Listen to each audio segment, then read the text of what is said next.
साथियों नमस्कार। स्वागत है आपका अपने चैनल विवेक ओझा ऑफिशियल में। बात करेंगे कि भारत ने लेबनान और इजराइल के युद्ध के बीच अपना बड़ा कंसर्न क्यों शो किया है, भारत को किस बात की चिंता सता रही है कि उसके विदेश मंत्रालय ने साफ तौर पर ब्लू लाइन को लेकर के एक बात कही है।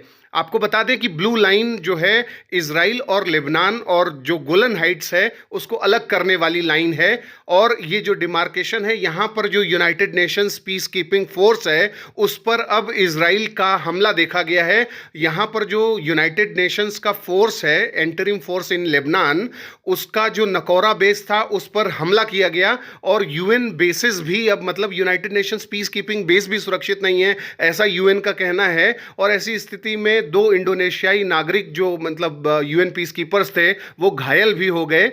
तो ऐसे में ये कहा जा रहा है कि भाई यूएन पीस कीपिंग फोर्सेस की सुरक्षा तो बहुत ज़रूरी है ग्लोबल पीस और सिक्योरिटी के लिए। जब यूनाइटेड नेशंस के शांति कार्यकर्ता इस तरीके से दुनिया में काम करेंगे तो उनको तो कम से कम बख्शा जाना चाहिए। यूनाइटेड नेशंस का जो सिक्योरिटी काउंसिल है उसके रेजोल्यूशन नंबर 1701 में जो है ये बात साफ तौर पर कही गई थी कि जो भी सदस्य देश हैं वो इस बात को माने कि यूएन पीस कीपर्स को सिक्योरिटी दी जाएगी, और जो स्टाफ है, जो यूएन के पर्सनल हैं, उनकी सुरक्षा के साथ कोई खिलवाड़ नहीं किया जाएगा, उसमें सब सहयोग करेंगे। लेकिन इजराइल अपने रिवेंज में इस तरीके से आमादा है कि वो इन चीज़ों को नहीं देख रहा है कि कहाँ पर कौन सा बेस है, कौन सा यूनाइटेड नेशंस का ऑफिस काम कर रहा है, क्या नहीं कर रहा है। तो इस तरीके की जो चीज़ें हो रही हैं तो भारत भी इस पर ब्लाइंड स्पेक्टेटर के रूप में नहीं रह सकता। भले ही इजराइल उसका स्ट्रैटेजिक पार्टनर है, लेकिन भारत ने साफ तौर पर कहा भाई कि यूएन पीस कीपर्स जो हैं उनकी सुरक्षा तो ज़रूरी है। लेबनान में इस समय हमारे भी 600 से अधिक जो है जो भारतीय सैनिक हैं, यानी यूएन पीस कीपर्स के रूप में जो अपनी सेवाएं दे रहे हैं, आज उनकी सुरक्षा ताक पर है।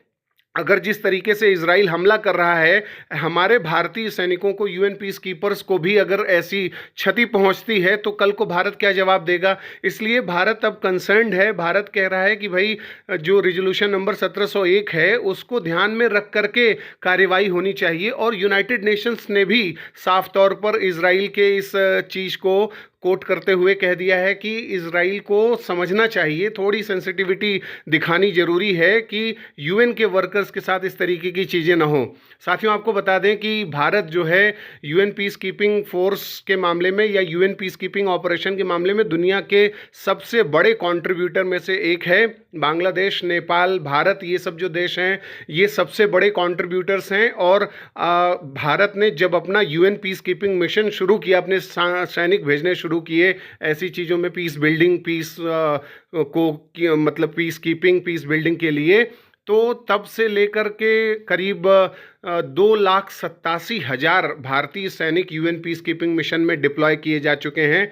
करीब 12 मिशंस में अभी वर्तमान में 5900 से अधिक भारतीय सैनिक यूएन पीस कीपर के रूप में अपनी सेवाएं दे रहे हैं। 1948 में हमने फ़िलिस्तीन में ही अपना जो पहला यूएन पीस कीपिंग मिशन था उसमें भाग लेना शुरू किया था। इसके अलावा यूएन पीस कीपिंग के लिए जो ट्रेनिंग दी जाती है उसका एक सेंटर दिल्ली में है। हम ट्रेन भी करते हैं ऐसे यूएन पीस कीपर्स को जो ऐसी जगहों पर भाग लें और शांति स्थापना में अपना मदद दें।